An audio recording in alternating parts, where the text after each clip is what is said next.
محرم الحرام کی آمد تھی اور سرگودا بھی ایک سینسٹیو شہر ہے، اس کے شہر میں بھی اور کئی دیہاتوں میں بھی مکسڈ آبادی ہے شیعہ سنی کی، تو ایڈمنسٹریشن کی یہ کوشش ہوتی تھی کہ وہ کسی طرح سے امن رہے. اور آپ کو پتہ ہے پاکستان میں یہ سیکٹیرین فتنہ جو ہے یہ 1980 کی دہائی سے بہت پھیلا. خیر پہلے بھی منافرت اور تنازعات تو تھے، لیکن یہ جنرل ضیاء الحق کے زمانے میں اور جب افغان جہاد ہو رہا تھا، انقلاب ایران آ گیا، تو یہاں پر ایک ڈیوائیڈ بہت زیادہ بڑی اور پھر یہ وائلنس شروع ہو گیا. تو مجھے یاد ہے کہ بہت زیادہ یہ ڈسٹرکٹ پیس کمیٹی بنی ہوتی تھی جہاں پہ سارے علماء حضرات آتے تھے، ڈی سی صاحب اس کی صدارت کرتے تھے، کبھی کمشنر بھی ہوتے تھے، اور وہاں پہ میں بیٹھا سب کو سن رہا ہوتا تھا اور نوٹس بھی لے رہا ہوتا تھا کہ کس طرح سے وہ مینیج کرتے ہیں، کس طرح وہ ایشورنسز لیتے ہیں کہ بھئی محرم کا جلوس کہاں سے چلے گا، کہاں ختم ہوگا، کوئی اس میں انٹرفیئر نہیں کرے گا، اور اس کی مانیٹرنگ کیسے کی جائے گی، پولیس کا کیا رول ہوگا، اسپیشل برانچ کا کیا رول ہوگا، محکمہ مال کا کیا رول ہوگا، دیگر جو محکمے ہیں سرکاری، ایجوکیشن ڈپارٹمنٹ، اریگیشن ڈپارٹمنٹ، ان کا کیا کام ہوگا. تو وہ سب کچھ میں نے وہاں پر ہینڈز آن سیکھا. ایک مجھے یاد ہے کہ بڑے زبردست وہ شیعہ عالم وہاں پہ ہوتے تھے، تو انہوں نے یہ کہا کہ انہوں نے شعر پڑھا کہ کون کہتا ہے ہم تم میں لڑائی ہوگی، کون کہتا ہے ہم تم میں لڑائی ہوگی، یہ ضرور کسی دشمن نے اڑائی ہوگی. اب پتہ نہیں میں شعر صحیح ہے، میرے یادداشت سے میں پڑھ رہا ہوں، نوٹس تو میں نے کوئی رکھے نہیں ہوئے، تو یہ شعر مجھے اس وقت یاد آ گیا، بہت بھایا، اور میں اکثر اس کو دہراتا بھی رہا ہوں. کچھ تحریف کر دی ہو تو معذرت، جو لوگ دیکھنے والوں میں زیادہ اہل ذوق ہیں، پیشگی معذرت. تو بہرحال یہ وہ سیکھا. پھر اس کے بعد میری باقاعدہ ڈیوٹی بھی ہوئی محرم کے جو 10 دن تھے پہلے. وہ کافی شروع میں تو مجھے بہت وہ ایکسائٹمنٹ تھی کہ میں کام ایسا کر رہا ہوں جس کے بارے میں پہلے میں اخبار میں پڑھتا تھا.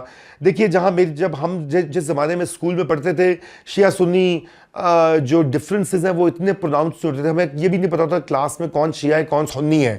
وہ بعد میں ہمیں پتہ لگا، یہ 90s میں اور 2000 میں، کہ اچھا جی وہ تو ہمارا کلاس فیلو شیعہ فیملی ہے یا وہ سنی فیملی ہے. اس وقت یہ نہیں پتہ ہوتا تھا. ہمارے گھر میں بھی محرم کو آبزرو کیا جاتا تھا سنی گھرانے میں، جہاں پر نیاز پکتی تھی، ٹی وی نہیں چلتا تھا، ریڈیو نہیں چلتا تھا، کوئی تقریب نہیں ہوتی تھی، بھڑکیلے کپڑے نہیں پہنے جاتے تھے، اونچی آواز میں اونچا ہنسنا پہ پابندی تھی کہ بھئی 9-10 کو تو بالکل بھی آپ نے سوگوار حالت میں ہونا ہے. سبیل لگتی تھی. چونکہ میرے فادر کی فیملی کا تعلق پرانے لاہور سے تھا، تو وہاں پہ میں نے اپنی آنکھوں سے دیکھا تھا کہ جس طرح لوگ سنی شیعہ سبھی سبیلیں لگا کر کھانا بانٹ رہے ہوتے تھے، جلوس کے ساتھ چل رہے ہوتے تھے. تو میں نے بھی بہرحال یہ کیا، اور یہ پرانا سرگودا کا جو شہر ہے گول ایک سرکل میں وہ بنا ہوا ہے، بڑا دلچسپ قسم کی اس کی آرکیٹیکچر بھی ہے. تو میں تمام ان جلوسوں کے ساتھ گزرا، چھتوں کے اوپر جا کر چیک کیا، نیچے اسکولوں میں کہیں اسلحہ تو نہیں، کوئی منافرت تو نہیں پھیلا رہا، اور پھر نوحے بھی سنے. وہ بھی میرے لیے ایک بہت بڑی کلچرل ایجوکیشن تھی، کیونکہ پہلے تو ہم ٹی وی پہ ہی شام غریباں دیکھتے تھے یا مجلس جو ہوتی تھی، اتنا اس میں اتفاق نہیں ہوا. یہاں پہ تو میں 10 دن میری ایسی انڈکشن ہوئی کہ مجھے سارا کے سارے زبانی کوئی بہت سارے جو ہیں نوحے یاد رہے کئی سال، اور میں اکثر ان کو پڑھا بھی کرتا تھا، یاد کیا کرتا تھا. بہرحال یہ سب کچھ ہوا، اور بہت ہی کیا کہنا چاہیے، آئی اوپننگ ایک پورا پروسیس تھا. کہنے کو تو یہ بالکل ایک عام سی بات لگتی ہے، اور پھر یہ بھی خیال آیا، اکثر لوگ جو ہے پولیس کے اوپر، انتظامیہ کے اوپر فوراً وہ انگلی اٹھاتے ہیں، کہتے ہیں کہ جی یہ دیکھو جی کیا کر رہے ہیں، کوئی کام نہیں کرتے. تو مجھے پتہ لگا کہ اسی سال مجھے پتہ لگا کہ جو پولیس کا کانسٹیبل ہوتا ہے اس کے کوئی آورز ہی نہیں ہے، اس کی 24 گھنٹے کی ڈیوٹی ہے. وہ 14 گھنٹے ڈیوٹی کرتا بھی رہے، اور اس کے بعد وہ افسر اعلیٰ کی مرضی ہوگی وہ جا کے سوئے گا نہیں، تو اس کی کوئی ورکنگ آورز نہیں ہے. جیسے ہر جگہ 8-10 گھنٹے کا ایک شفٹ ہوتی ہے. اب شاید اس میں کچھ رولز میں تبدیلی آئی ہے، میں نے اتنا فالو نہیں کیا، اس وقت نہیں تھا. مجھے بہت حیران کن بات لگی. اور پھر اسی طرح تو 10 روز 10 دن اور 10 راتیں، تو یہ بہت اہم تجربہ تھا.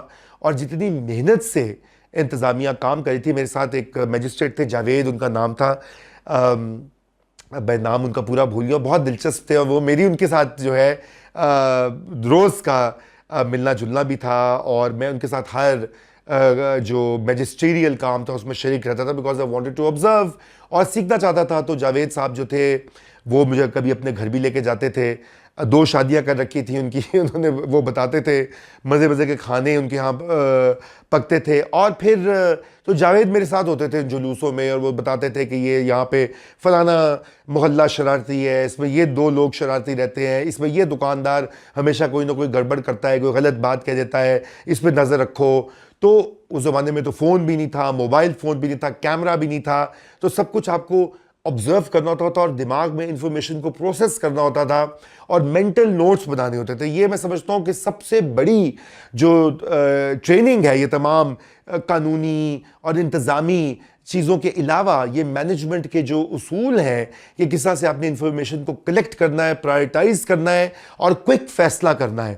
یہ کوئک فیصلے جو میں آگے جا کے آپ کو بتاؤں گا کہ اب یہ 26 سال کا ایک لڑکا جو ہے 27 سال کی عمر میں جا کر وہ ٹک ٹک کئی لوگوں کی زندگیوں کے فیصلے کر رہے ہیں، بہت بڑی بات ہوتی ہے. اور یقیناً اسی وجہ سے یہ بہت اہم سروس بھی ہے اور انگریزوں کا بنایا ہوا نظام ہے. آخر کار آپ یہ مت بھولیے کہ یہ ایک مٹھی بھر انگریزوں نے آگے پورے ہندوستان پہ حکومت کی. مغل تو پہلے آئے، وہ یہاں پہ بس گئے، شادیاں کر لی، ان کے بچے آگے ہو گئے، لوکل ہی ہو گئے. انگریز تو انگریز ہے، اپنے کلبوں میں جاتے تھے، اپنے گھروں میں رہتے تھے، اپنی زبان بولتے تھے. باقی انڈیا ان کے لیے کیوروسٹی تھا، ایک امپائر کی طرح جن کو دبا کے رکھنا تھا.